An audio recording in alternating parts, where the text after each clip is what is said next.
not websites. Yes. Trenton.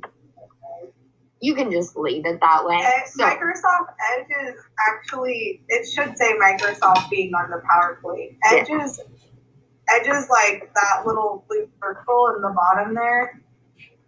And Bing is the search engine. So the PowerPoint should say Bing. Your notes are right. Yeah, sorry about that. Google and Bing are search engines, not websites. So Google and Bing, and then write this down, cannot be cited as sources. They cannot be cited as sources. Avery, Google and Bing, can they be cited as sources? No. Jenna, can they be cited as sources? Lisa, can they be cited as sources? Okay, so Dexter, are you going to cite them as a source? No. Okay, you say that now.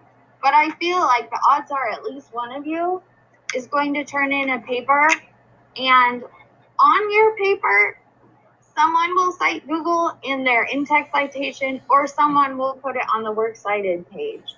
But the reason why is Google is like how you find something. It's like a car you drive to get to a website, but it's not the place itself. It's not where the information actually exists. So it doesn't make any sense to put the car you drive to the information rather than the information. So you solemnly swear, everyone, not to put the search engine. Yes? Okay, you swore. So I'm holding you to it. When you search, the search engines connect to every word you use. So you really need to make sure every word you use is important. Don't just put your search into the search box and call it good and do something like, how did people survive the Holocaust? Instead, a better search would be like Holocaust survival techniques. A better search is if you use that little plus sign, look next to the backspace button on your keyboard. You'll see the plus sign. If you hit shift and then the plus sign, that will mark it down for you.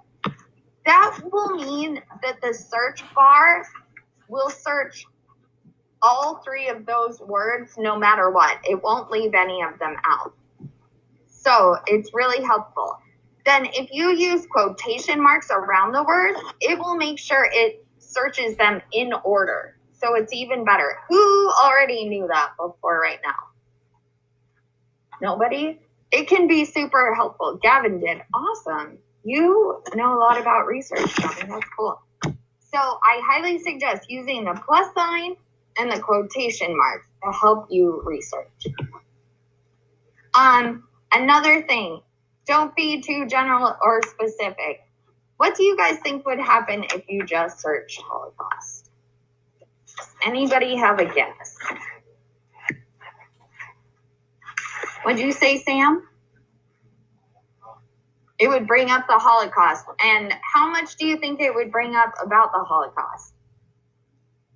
Do you think it would bring up many results? Probably not. I feel like I might get a lot of hits. Maybe like several million hits, more than I want. So I want to be more specific than something like just Holocaust. But if I'm too specific, like how many refugees from the USS St. Louis survived World War II and made it into Cuba on the boat? That is too much. Do you guys ever type your entire question into Google? Sometimes. It's okay. I know you do it. You can be honest. This is a time to be honest. There's no shame in admitting that we do the things that we later learn not to. So a better search could be something like World War II plus refugees plus USS St. Louis plus Cuba.